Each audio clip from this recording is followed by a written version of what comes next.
Guys, I got some good news for you, okay? We only have just 7 days. We gotta wait for just 7 more days, guys. In 1 week, just next Monday will be November 3rd. And what comes with November 3rd, guys, is the official kickoff and the tip off to women's college basketball. And I cannot wait, okay? Yes, I am aware that there has been exhibition games going on for LSU. I was watching Gamecocks UConn. And yes, I could, choose to, call those games and analyze them with you guys here on my channel. But I ain't gonna lie, I can't stand a boring blowout. Just the other day, the South Carolina women's basketball team, the Gamecocks, they destroyed Anderson. The final score was 112 to 31. What am I going to sit up here and say? There was literally no competition. There was literally no pushback. They didn't do anything. I'm waiting for like the official season to kick off for them to actually go up against teams who actually will put up their hands, okay, and show some pushback and actually have some grit and some pride, okay, when it comes to playing basketball. I'm looking at these exhibition games. I'm like, why not have them team up and face off against teams like before the season actually starts, the preseason games, exhibition games? Why not have it like Gamecocks versus Notre Dame, or Vanderbilt versus the Bruins, or UCLA versus USC, like something like that, where it's like it's actually gonna give you like a nice healthy competition, and it'll be actually entertaining for everybody involved. For them to have these exhibition games when it's like LSU versus like a no-name team, everybody on that team, they only playing basketball for the scholarship, okay, and it shows. They only playing basketball so they can pay for their nursing school degree, okay, debt free. Okay, whereas South Carolina, LSU, these girls literally are trying to get into the league. Okay, so I'm like, the blowouts is just too much for me. But again, we only just have just 7 days, guys, just one more week into women's college basketball. But in the meantime, in between time, hey guys, I want to bring to you a little bit of women's basketball news as it pertains to the WNBA. Okay, we got Lexi Hall talking about the jealousy, okay, that not only she, but the Indiana Fever team as a whole has received, all because of Caitlin Clark. Okay, yeah, she blames it on Caitlin. Okay, not like that, but like in a way, like all the media attention. Okay, I'm going to show you what she says in this article. Because of like the media press, the attention generated due to Caitlin Clark entering the league and joining with the Indiana Fever, Lexi Hall was like, we very much had a target on our backs. Guys, this is an article brought to you by Sports Illustrated. It is titled, Lexi Hall Gets Honest About Jealousy, WNBA Aims at Caitlin Clark and the Fever. And the article reads, the Indiana Fever are undoubtedly the WNBA's most popular team. And the reason for this is because they have Caitlin Clark on their roster, who was already the most popular women's basketball has ever had, despite being 23 years old and having only played 2 WNBA seasons. Therefore, while the Fever have plenty of fans rooting for their success, the team also has plenty of fans praying for their downfall. Whether it's not getting on the Clark hype train or just wanting to be a contrarian, there's a vocal minority of women's basketball fans on social media who love rooting against Indiana for whatever reason. This also manifests itself during games at times, as Indiana draws the biggest crowds during the road contests. While many of these fans are there to support Clark in the Fever, others are looking for Indiana to come up short and get extremely animated when they do. Fever wing Lexi Hall has had a front row seat to the shift in how her team is viewed by the women's basketball community, as she was on the roster when this team was at the middle of the WNBA standings in 2022 and 2023, and is still on the team right now when Indiana is basking in the spotlight that Clark provides. Therefore, it's fascinating to hear Hall speak about how the rest of the league views the Fever, which she revealed during a feature with Glamour magazine that was published on October 27th. And this is what she quotes saying. She says this, I think there is a level of jealousy when it comes to the Fever just because of the media attention and the fans that have shown up for us ever since Caitlin got here, Hall said in the article.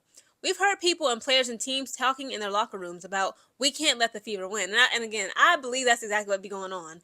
She also quotes, if you have extra motivation to beat us because of something out of our control, that's fine. If that's what it takes for you guys to come and try extra hard. I think a little bit of that is needed across the league, Hall continued. Everyone should feel like they're getting everyone else's best, and I do feel like we get everyone else's best. It sounds like Lexi isn't getting too caught up on how the Fever are perceived by the rest of the league, which is probably for the best. Again, I actually agree with Lexi Hall. I can tell. It's like this. Even as a fan, okay? I'm a Chicago Sky fan.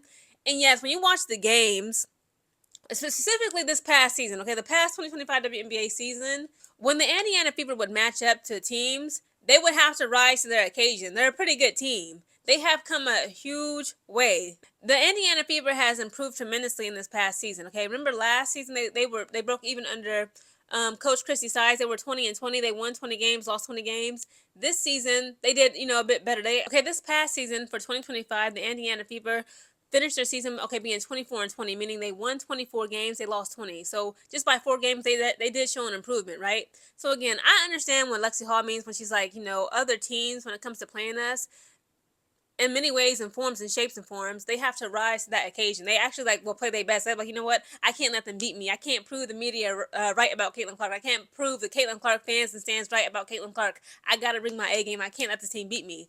And again, I do believe there's a little bit of jealousy. Okay. Now, jealousy is like one of those emotions where it's like, again, it's a mixture of hatred, love, and admiration. Like, you don't like them. You don't like that person, whatever, that individual or individuals where you have that jealousy feelings towards. Like, you don't like them, you hate them, but you still love and admire them, right? And that makes a lot of sense why some teams, right, and other players would be jealous of, say, Caitlin Clark and or the Indiana Fever. Okay, I understand what she means. Some people might be trying to drag her on social media, but I believe it's very common. It's actually absolutely kind of like necessary and needed in the world of sports for it to be entertaining.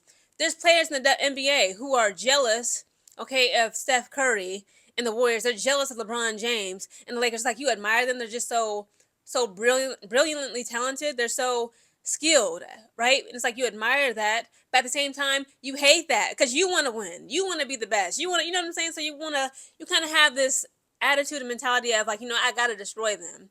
I'm jealous of this person. I'm jealous of their success, the media attention, again, like just their overall skill set. And it's like it kind of motivates that player and that team to really like rise to that occasion when they're playing against like Steph Curry, LeBron James, Caitlin Clark, A'ja Wilson. Okay, again, it's not just Caitlin Clark and the Indiana Fever. I believe like the jealousy, the healthy jealousy when it comes to being a professional athlete is shown and displayed, but also like New York Liberty, it was some jealousy there. They were jealous of, say, Sabrina Ionescu, Breanna Stewart, okay, because, again, they were the reigning champions of 2024. There's some jealousy towards A'ja Wilson and the Las Vegas Aces. Why? Because this is their third time winning the championship in 4 years. So, again, I do agree with Lexi Hall, absolutely. There are not just fans, but specifically the players and other teams in the league who have feelings of jealousy towards not just Caitlin Clark, but the Indiana Fever as a whole. Okay, Kelsey Mitchell, Lexi Hall, like all of them. They're just like, it's that jealousy, it's that mixture of love, hate, and admiration for a player and or that team. But again, I believe that is, again, if it's in healthy doses, you don't want to be so jealous like you trying to like hurt people, right? But in healthy doses, that is needed in order for us to have like those rivalries and those competitions that really sell the game. It just increases and boosts and generates more interest in the game and the players overall.